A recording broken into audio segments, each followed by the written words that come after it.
എനിക്ക് അങ്ങോട്ട് മനസ്സിലായില്ല.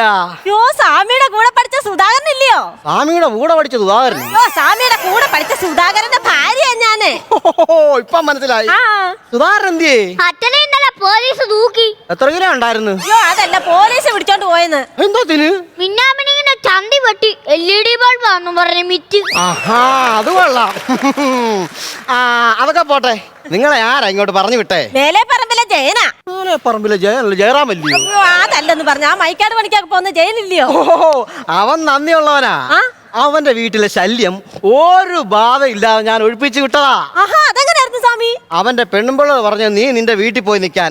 ഇപ്പൊ അവന് യാതൊരു ശല്യവും ഇല്ല, അവൻ സമാധാനത്തോടെ ജീവിക്കുക. എന്നാ എന്റെ സ്വാമി എനിക്കൂടി ഇത്തിരി സമാധാനത്താ. പിന്നെ സമാധാനം ഇവിടെ പുഴുങ്ങി വെച്ചേക്കുമല്ലയോ?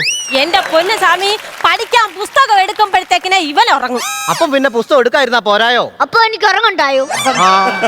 എന്തായാലും എന്റെ പൊന്ന് സ്വാമി, ഇതേട്ടെ അവന്റെ അരയിൽ ഒരു ചെണ്ട തൂക്കണം. ഏടി കൊച്ചാ, ചെണ്ട കഴുത്താലാ തൂക്കുന്നത്? എന്റെ സ്വാമി ജവിച്ചേട്ടന് ഐലസായില്ലേ?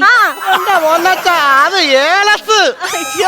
എടി ഹേമേ, നിനക്കറിയാവോ എന്തുവാ? പണ്ട് ഞാൻ ഒരു ബാധ ഒഴിപ്പിച്ചിട്ട് വരുന്ന വഴിക്ക് ആ വീട്ടിൽ എനിക്ക് ശമ്പളം തന്നില്ല. അയ്യോ, അത് കഷ്ടമായി പോയി. ഞാൻ നോക്കുമ്പോ അവിടെ ഒരു പുരാതനമായ ചാരുകസര ഇരിക്കുന്നു. ആരും കാണാ ഞാൻ അതെടുത്ത് എന്റെ തോളത്തോട്ട് അങ്ങ് മടക്കി വെച്ചതും പപ്പടം പൊടിയുന്നൊരു സൗണ്ട് കേട്ട്. പഴയ കസേരയല്ലേ, എന്റെ കാല് വല്ല ഒടിഞ്ഞായിരിക്കും. ആ പുരാതനമായ കസേരക്കകത്ത് അതിപുരാതനമായ ഒരു അപ്പൂപ്പൻ ഇരിക്കുവായിരുന്നു. അയാളെ കൂടെ മടക്കിയെടുത്താ ഞാൻ എന്റെ തോളത്ത് വെച്ചത്. എന്റെ സ്വാമി, ഇതൊക്കെ നിങ്ങളെ ആരായി പഠിപ്പിക്കുന്നത്? ഓട്ടിക്കാൻ പഠിപ്പിച്ചത് എന്റെ അച്ഛനാ. അതല്ലെന്ന് ഈ പൂജാകർമ്മങ്ങളൊക്കെ എന്റെ അപ്പൂപ്പനായിരുന്നു. നിനക്കറിയാവോ, എന്റെ അപ്പൂപ്പൻ ചുരിയ കുത്തി അതിന്റെ മണ്ടയിൽ കൂടെ തോടിന് അക്കറയാടിയിട്ടുള്ളവനാ. എന്നിട്ട് ഞാൻ കണ്ടിട്ടില്ലല്ലോ. തലയും കുത്തി പൊതയക്കണ്ടത്തിൽ വീണു കാൽ രണ്ടും വീ പോലിരുന്ന് ആര് കാണാൻ അടി. എന്റെ സ്വാമി, എന്തായാലും എന്റെ കിണറ്റിലെ വെള്ളം കിടന്ന് തിളയ്ക്കുക. ഞാൻ എന്താ ചെയ്യേണ്ടത്? ഇച്ചിരി അരി കഴിയാൻ കിട്, കഞ്ഞി കുടിക്കാം. ഞാൻ എന്നാൽ വരുന്നൊരു പഴം എടുത്തിട്ടുണ്ട്.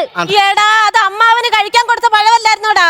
അമ്മാവൻ പറഞ്ഞു അമ്മാവന് ചൂട് പഴംപൊരി മതിയെന്ന്. അതുകൊണ്ട് പഴത്തിന്റെ കൂടെ അമ്മാവൻ എടുത്ത വിട്ട്. അയ്യോ.